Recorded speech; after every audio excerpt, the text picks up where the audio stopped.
নবদ্বীপের রহস্যময় পোড়ামাতলা জায়গাটির নাম পোড়ামাতলা কেন দেওয়া হয়েছিল?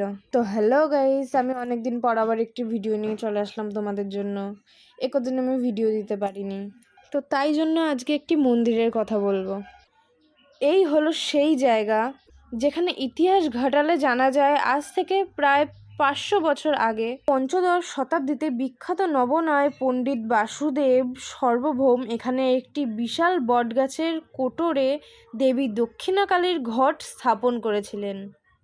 লোককথা ও ইতিহাস অনুযায়ী কোনো এক সময় এক ভয়াবহ বজ্রপাত বা অগ্নিকাণ্ডে সেই বিশাল বটগাছটি সম্পূর্ণ পুড়ে ছাই হয়। কিন্তু আশ্চর্যের বিষয় হলো গাছটি পুড়ে গেলেও দেবীর আধ্যাত্মিক অস্তিত্ব বা ঘটের কোনো ক্ষতি হয়নি। অগ্নিদগ্ধ সেই বটগাছের তলায় মা পূজিত হয়ে থাকায় স্থানীয় মানুষ দেবীকে পোড়ামা এবং এই স্থানটিকে পোড়ামাতলা বলে ডাকতে শুরু করেন।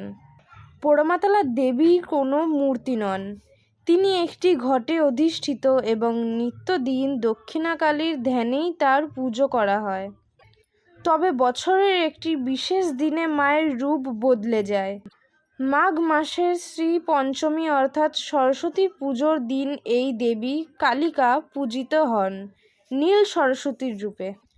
কিন্তু এক সময় এই স্থানটি বাংলার শ্রেষ্ঠ পণ্ডিতদের স্থায়ী বিচার এবং সংস্কৃত চর্চার প্রধান কেন্দ্র ছিল। প্রতিদিন হাজার হাজার ভক্ত মায়ের দর্শনে এখানে আসেন এবং বিশ্বাস করা হয় মায়ের কাছে মনে প্রাণে কিছু চাইলে তিনি কাউকে খালি হাতে ফেরান না।